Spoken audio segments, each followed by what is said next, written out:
সম্মানিত সুপ্রিয় দর্শক শ্রোতা, দেশ এবং প্রবাস থেকে আপনারা যারা সংযুক্ত আছেন, আমাদের ভিডিও দেখছেন এবং শুনছেন, সবাইকে আন্তরিক প্রীতি ও শুভেচ্ছা জানিয়ে শুরু করছি আজকের প্রতিবেদন। প্রতিবেদনে অংশ নেওয়ায় অপরূপ সুন্দর আপুটির জীবনের গল্প কথাগুলো আজকে তুলে ধরবো। কেন এসেছে প্রতিবেদনে বিস্তারিত আলোচনা থাকছে। তো আপুটি দেখতে খুবই চমৎকার, ওনার গায়ের রং ফর্সা, উচ্চতা 5 ফুট 3 ইঞ্চি লম্বা, স্বাস্থ্য ভালো। পড়াশোনা আপনার নবম শ্রেণী পর্যন্ত পড়াশোনা করেছিল। পরিবারের বড় মেয়ে, পরিবারে আরেকটা ছোট বোন আছে। বোনটি বর্তমানে মাদ্রাসাতে পড়তেছে। উনি বিবাহিতা, ওনার হাজবেন্ডের সাথে ওনার ডিভোর্স হয়ে গেছে।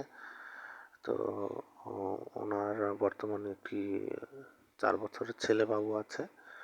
পরিবারে ওনার বাবা আছে, মা আছে, আর ছোট বোন আছে। তো নিজের বাড়িতেই বর্তমানে আছে।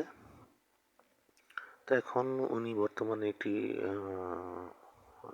ট্রেলার্সে আপনার হচ্ছে সেলাই কাজে নিয়োজিত আছে। ওইখান থেকে যতটুকু স্যালারি পায় সেটা দিয়ে তো কোনো মতে তার এবং তার বাচ্চার খরচটা চলে।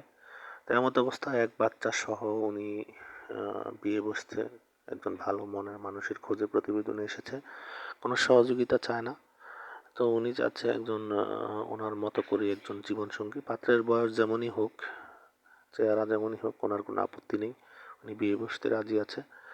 তো আপনারা যারা এই ধরনের পাত্রীর খোঁজে আছেন, যে বাচ্চা সহ জীবনসঙ্গী করতে চান, তো সেই ক্ষেত্রে তাদের ক্ষেত্রে আমি মনে করি একজন ভালো মনের মানুষ যদি উনি পায়, ওনার জীবনের চলার পথটা আরও সহজ হয়। তো আপনারা যারা আগ্রহী আছেন, স্ক্রিনে দেওয়া নাম্বার আছে, ওনার সাথে কথা বলে নাম, ঠিকানা, ডিটেলস সব কিছু ওনার মুখ থেকেই জেনে নেবেন। আর আমরা ইউটিউবের নিয়মকানুন মানতে গিয়ে কারণ নাম ঠিকানা বলতে পারি না, সেজন্য আন্তরিকভাবে দুঃখিত। আপনারা ওনার কাছ থেকে সব কিছু জেনে সম্পর্ক তৈরি করতে পারেন। আর আমাদের চ্যানেলের ভিডিও ভালো লাগলে না টেনে ভিডিও পুরোটা দেখে একটি লাইক এবং একটি কমেন্ট এবং চ্যানেলের ভিডিওটিকে শেয়ার করে দিন সর্বত্র। আর চ্যানেলটিকে সাবস্ক্রাইব করে রাখুন, পাশে থাকুন, সেই প্রত্যাশা আজকের মতো এখানে বিদায় নিচ্ছি। সবাই ভালো থাকুন, সুস্থ থাকুন, স্বপ্নের ছোঁয়া চ্যানেলের সাথে থাকুন। আসসালামু আলাইকুম।